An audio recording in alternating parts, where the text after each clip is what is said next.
രാവിലെ തന്നെ അനൂപ് ജേക്കബിന്റെ ആരോഗ്യനില വഷളായ വിവരം ഡോക്ടർമാർ പ്രതിപക്ഷ നേതാക്കളെ അറിയിച്ചിരുന്നു.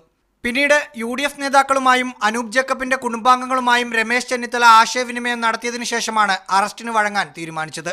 ഡോക്ടർമാരുടെ പ്രത്യേക നിർദ്ദേശമനുസരിച്ചാണ് അദ്ദേഹത്തിന് ജോണ്ടിസിന്റെ ആരംഭം എന്ന സംശയം ഡോക്ടർമാർ പ്രകടിപ്പിച്ച സാഹചര്യത്തിലാണ് ഇങ്ങോട്ട് മാറ്റാൻ തീരുമാനിച്ചത്. ബാക്കി സമരം മുന്നോട്ട് തന്നെ. നിലവിലെ സാഹചര്യത്തിൽ അനൂപ് ജേക്കബിന് പകരം മറ്റ് MLA-മാരും നിരാഹാരം കിടക്കേണ്ടെന്നാണ് തീരുമാനം. ആരോഗ്യ പ്രശ്നങ്ങൾ ഉണ്ടെങ്കിലും നിയമസഭയ്ക്കുള്ളിലെ കവാടത്തിൽ ഷാഫി പറമ്പിലും ഹൈബി ഈഡനും നടത്തുന്ന നിരാഹാരം തുടരും. NA നെല്ലിക്കുന്നും ആബിദ് ഹുസൈൻ തങ്ങളും ഐക്യദാർഢ്യം പ്രഖ്യാപിച്ച് ഉപവാസത്തിലുമാണ്. സ്വാശ്രയ വിഷയത്തിൽ നിയമസഭയ്ക്കുള്ളിൽ UDF-ന് പരോക്ഷ പിന്തുണ നൽകിയ കേരള കോൺഗ്രസ് തുടർച്ചയായി സഭ തടസ്സപ്പെടുത്തുന്ന പ്രതിപക്ഷ നിലപാടിനെതിരെ രംഗത്ത് വന്നു. എന്നും നിയമസഭ സ്തംഭിപ്പിക്കുക എന്ന് പറയുന്നത് കേരള കോൺഗ്രസിന്റെ പരിപാടിയല്ല. തിങ്കളാഴ്ച ചേരുന്ന UDF യോഗത്തിന് ശേഷം സമരം കൂടുതൽ ശക്തമാക്കാനാണ് നേതാക്കൾക്കിടയിലുള്ള തീരുമാനം.